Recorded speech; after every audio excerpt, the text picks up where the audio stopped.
Okay, and action. It's 7 films later. The actors are assembled.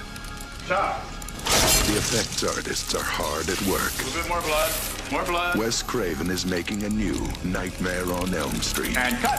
Print that, Gretchen. But this time, the world he's creating seems to be coming true.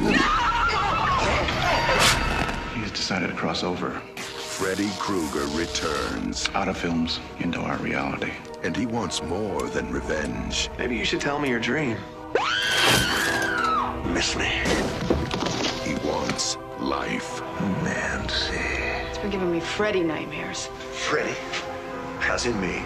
Is it a movie? How would you like to join us in the definitive nightmare? I thought you killed Freddy off. 1, 2, Freddy's coming for you. Until Mommy gets back, don't fall asleep. Is it a dream?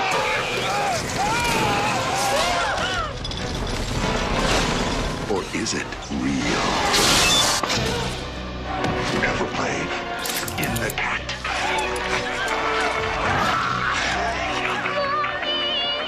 Freddy's got my baby, he's got my Dylan!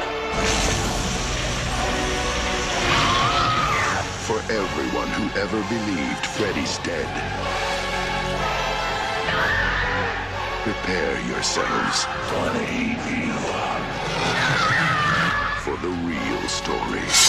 Wes Craven's The story for a movie. new Nightmare. Feature maker.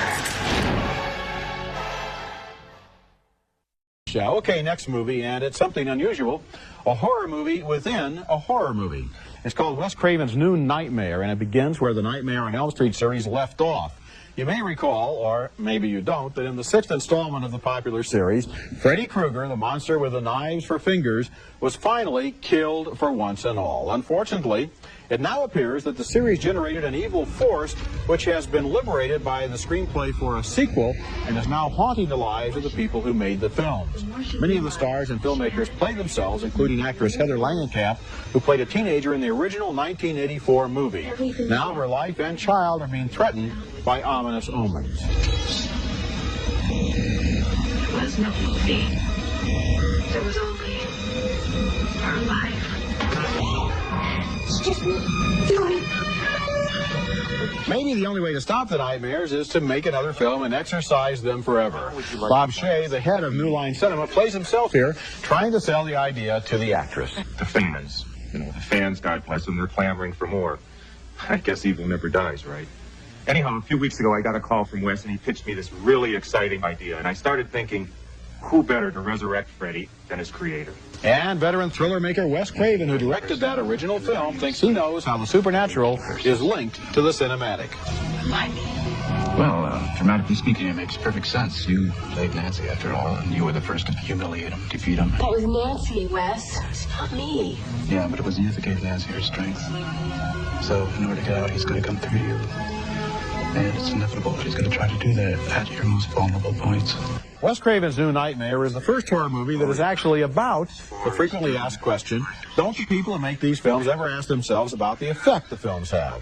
It's very intriguing the way the film dances back and forth across the line between fantasy and reality. On the one hand, it's in the Nightmare on Elm Street tradition with frightening dream sequences using scary special effects. And on the other hand, it's a look behind the scenes of Hollywood. It's smart, it's scary, and it's curiously thought-provoking. It didn't provoke a single thought in my head. Come. No, Roger, they put in these people who you and I know, and so it's kind of campy fun to see them in their real life roles on the screen. But at the core level, this is a mad slasher movie with Freddy, who I have never enjoyed as a villain, and I don't enjoy him here.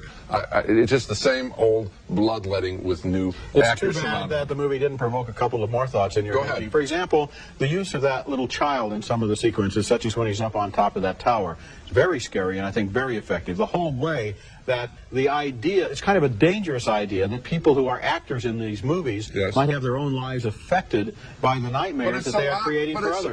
But it's never been done before. But Roger, no, what I'm saying is it's so obvious and it isn't really dealt with. What it's really, I don't feel that they're really in jeopardy. It's just an excuse to have the same old bloodletting.